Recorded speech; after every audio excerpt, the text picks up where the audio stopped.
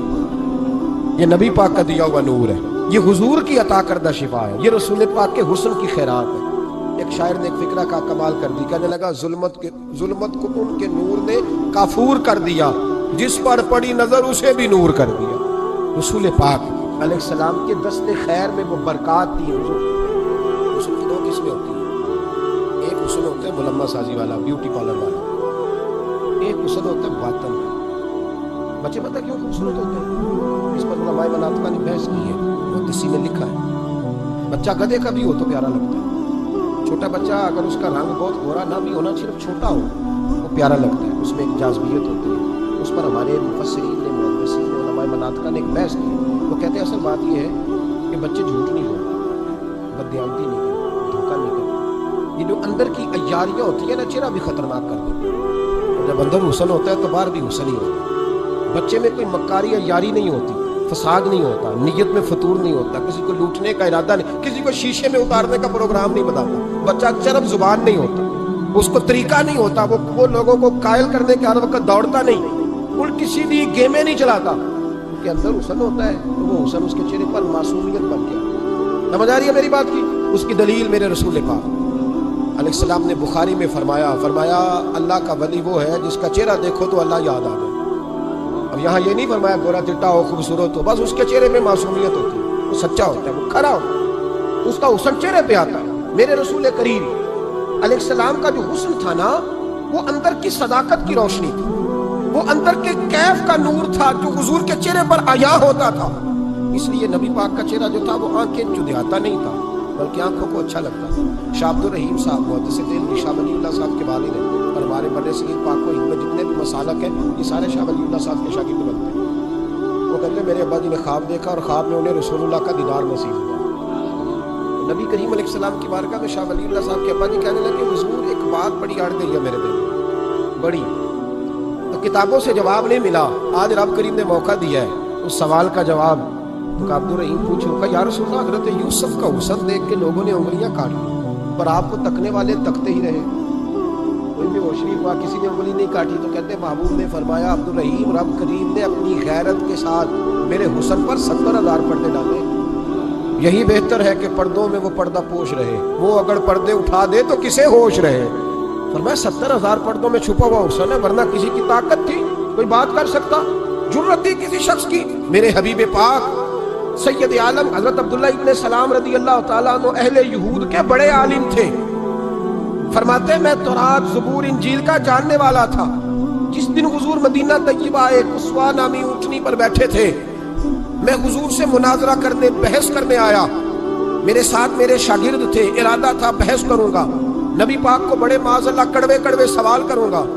کہتے حضور بیٹھے تھے اسوا نامی اونٹنی پہ اور گردن مبارک جھکی ہوئی، ہونٹوں پر حضور کے زیر لب ہلکی سی مسکراہٹ۔ نبی پاک تھوڑا بولتے تھے پر جتنا بولتے تھے وہ دلوں میں اترتا جاتا۔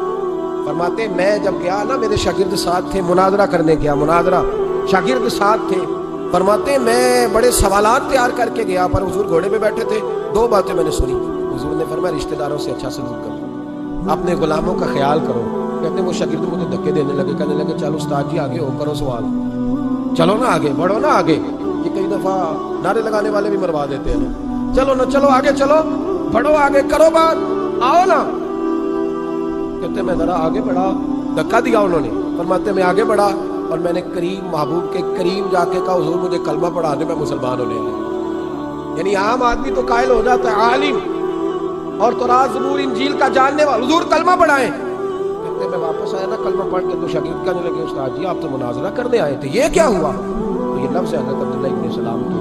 فرمانے لگے تم نے نبی پاک کا چہرہ نہیں دیکھا، ان کی آنکھوں کی روشنی نہیں دیکھی، تم نے چہرے کی معصومیت نہیں دیکھی، لب و لہجے کا وقار نہیں دیکھا؟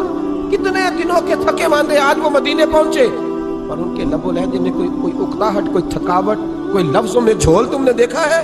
فرمانے لگے جس کا اس طرح کا چہرہ ہوتا ہے وہ جھوٹا نہیں سچا ہوا کرتا ہے۔ میرے نبی پاک علیہ السلام کے غلام حضرت عارف بن عبداللہ رضی اللہ تعالیٰ عنہ فرماتے ہیں کلمہ پڑھنے سے پہلے ایک دفعہ ہمارا سارا قبیلہ تجارت کے لیے نکلا تھا، اور اس وقت منظر یہ ہوتا تھا کہ ہم اپنی عورتوں کو بھی ساتھ لے جاتے تھے، 6 مہینے سفر کرنا ہوتا تھا، اونٹ گھوڑے ہم بیچا کرتے تھے، عورتیں بھی ساتھ رہتی، کھاتے بھی پکاتے بھی۔ کہتے ایک سفر سے ہم واپس آ رہے تھے تو مدینے کے باہر صحرا میں ہم نے پڑاؤ کیا، اکیلے رسول پاک صلی اللہ ہو۔ پھر ایک دفعہ پڑھیے گا ایک دفعہ پھر کہیے گا صلی اللہ تعالی علیہ وسلم. کہتے ہیں نبی پاک تنے تنہا اکیلے حضور نہ سیر کرتے کرتے کرتے کرتے ہمارے قافلے کے پاس سے گزرے, خیمے لگے تھے, پڑاؤ کیا, محبوب تشریف لے آئے. کہتے ہیں حضور سید عالم صلی اللہ تعالی وسلم تشریف لائے. کوئی قبیلے میں سے قافلے میں سے حضور کو جانتا نہیں تھا. ایک سرخ رنگ کا اونٹ تھا ہمارے سردار کا جو بکنے سے رہ گیا تھا, بڑا خوبصورت. کہتے ہیں نبی پاک کو پسند آ گیا. حضور پوچھنے لگے تم کون ہو؟ کہا جی مسافر ہے. کہاں سے آئے ہو؟ فلاں جگہ سے آئے ہیں. کس لیے آئے ہو؟ ہم تجارت کی غرض سے نکلے. اونٹ بیچو گے؟ بیچنا ہے. کتنے کا سودا طے ہوا؟ اس نے کہا اتنے لینے, حضور نے کہا اتنے دینے ہیں. بات طے ہو گئی. کہتے ہیں لگام حضور نے پکڑی اور فرمانے لگے وہ سامنے میرا شہر ہے جس کا نام مدینہ ہے, وہ میرا شہر ہے. میں ابھی مدینے جاتا ہوں, اپنے غلام کو بیچتا ہوں اور تمہیں آ کے نا قیمت دے جاتا ہے. محبوب گھوڑے کی لگام تھا, اونٹ کی لگام تھا میں, نکیل تھا میں, اونٹ تھا سرخ رنگ کا. حضور لے کے جب نکلے نا تھوڑا سا چند قدم آگے گئے تو ان میں سے ایک شخص بولا, کہنے لگا سردار اب سیانے لوگ ہیں, سمجھدار ہیں. اس شخص کا نام پوچھا آپ نے, قبیلہ پوچھا ہے, ایڈریس کا پتہ ہے کہاں رہتا ہے, اتنا قیمتی اونٹ دے دیا. سردار بھی کہنے لگا, سارے کہنے لگے یار ان کی باتوں میں اتنی لذت تھی, ان کے گفتار و رفتار اتنی باوقار تھی, مزیدار تھی کہ ہوش ہی کوئی نہیں رہا. بھئی ہم پرانے تاجر ہیں, کبھی اس طرح کا سودا کیا ہی نہیں جس طرح کا آج ہو گیا. اوہو واقعی کچھ نہیں یاد رہا, کوئی سمجھ نہیں آئی. وہ ابھی نظر آ رہے, ایک آدمی دوڑ کے جاؤ, دوڑ کے اور جا کر کے نا ان سے کہو, بڑی جائز بات ہے, وہ ناراض بھی نہیں ہوں گے. ان سے ایک شخص کہو کہ بھئی اونٹ دے جاؤ, پیسے لے آنا اور اپنا مال لے جانا, دوڑ کے جاؤ. ایک شخص دوڑنے لگا تو سردار کی بیوی خیمے کے اندر تھی, پردے کے پیچھے سے بولی, کہنے لگی خبردار کوئی پیچھے نہ جائے, اگر پیسے مل گئے تو ٹھیک ہے, نہ ملے تو میں دے دوں گا, کوئی پیچھے نہ, کوئی نہ جائے پیچھے. سردار کہنے لگا تو جانتی ہے؟ کہنے لگی نہیں. کہا گارنٹی کیوں دے رہی ہے؟ تو کہنے لگی تم نے ان کا چہرہ نہیں دیکھا, تم تو سودے کر رہے تھے, میں پردے کے پیچھے سے دیکھ رہی تھی. پیر مہر علی شاہ صاحب کو کسی نے کہا تھا نبی پاک کا حلیہ بیان کریں, بتائیں حضور کے کان مبارک کیسے تھے, آنکھیں کیسی تھی, ناک مبارک کیسی تھی, بینی مبارک کیسی تھی.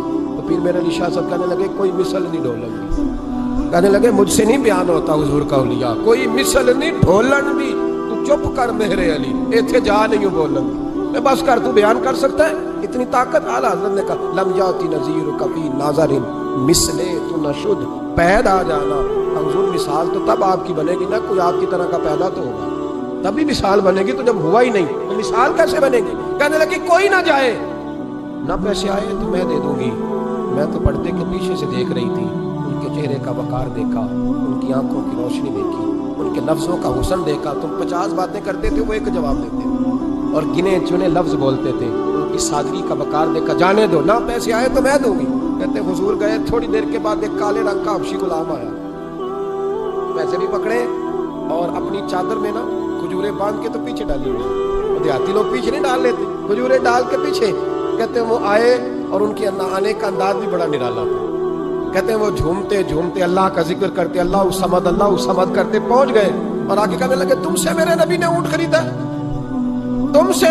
کہا ہم سے خریدا ہے. کہنے لگے یہ تمہارے پیسے, اور پھر چادر کھول کے صحرا پہ بچھا دی. کہنے لگے یہ تمہارے پیسے اور کھجورے کھاؤ, میرے نبی نے تحفہ بھیجا, کھاؤ حضور نے تحفہ بھیجا ہے. تو وہ سردار کی بیوی اونٹ ہٹا کے کہنے لگی اور کالے رنگ کے حبشی غلام انہیں کھجورے کھلا, اور مجھے اس عزت والی ماں کا نام بتا جس کے گھر میں ایسا لال پیدا ہوا, انہیں کھجورے کھلا. اور مجھے اس عظمت والے باپ کا نام بتا جس کے گھر میں ایسا پھول کھلا ہے, وہ قبیلہ تو بتا تو صحیح, وہ کون تھے؟ 2 گھڑیاں رکے ہیں پر خوشبو پھیل گئی ہے, رنگ ہی بدل گیا, تار کوئی مثل نہ ڈھولن دی. تو چپ کر مہر علی, ایتھے جا نہیں ہوں بولن دی. حضرت طارق بن عبداللہ کہتے ہیں جناب بلال فرمانے لگے وہی تو اللہ کے آخری رسول ہے, وہی تو خاتم المرسلین ہے, وہی تو ہے جنہیں اللہ نے ساری انسانیت کے لیے نمونہ عمل بنایا. کہتے ہیں ہم اونٹ بیچنے گئے تھے پر سارے کا سارا قبیلہ ہی مسلمان ہو گیا. نبی پاک کی حضور کے ظاہری حسن کے تذکرے ہماری اولادوں کو آنے چاہیے. ایک شعر مرحوم اعظم چشتی نے کہا تھا, کمال کر دی. کہنے لگے سمجھا نہیں ہنوز میرا عشق بے ثبات, تو کائنات حسن ہے یا حسن کائنات؟ میں آج تک سمجھ نہیں سکا. سمجھا نہیں ہنوز میرا عشق بے ثبات, تو کائنات حسن ہے یا حسن کائنات. بھائیوں وہ سارے طریقے اپناؤ جو رسول پاک نے عطا فرمائے. حسن بھی نبی پاک کے طریقوں میں ہے, پاکیزگی بھی نبی پاک کے طریقوں میں ہے, بقا بھی حضور کے، اور جو چاہتا ہے نا دنیا میں سب سے خوبصورت بن جائے، نظر آئے اور اس کی خوشبو سے لوگوں کے دل ٹھنڈے ہوں، وہی طریقہ اپنائے جو میرے نبی نے عطا کیا ہے۔ آخر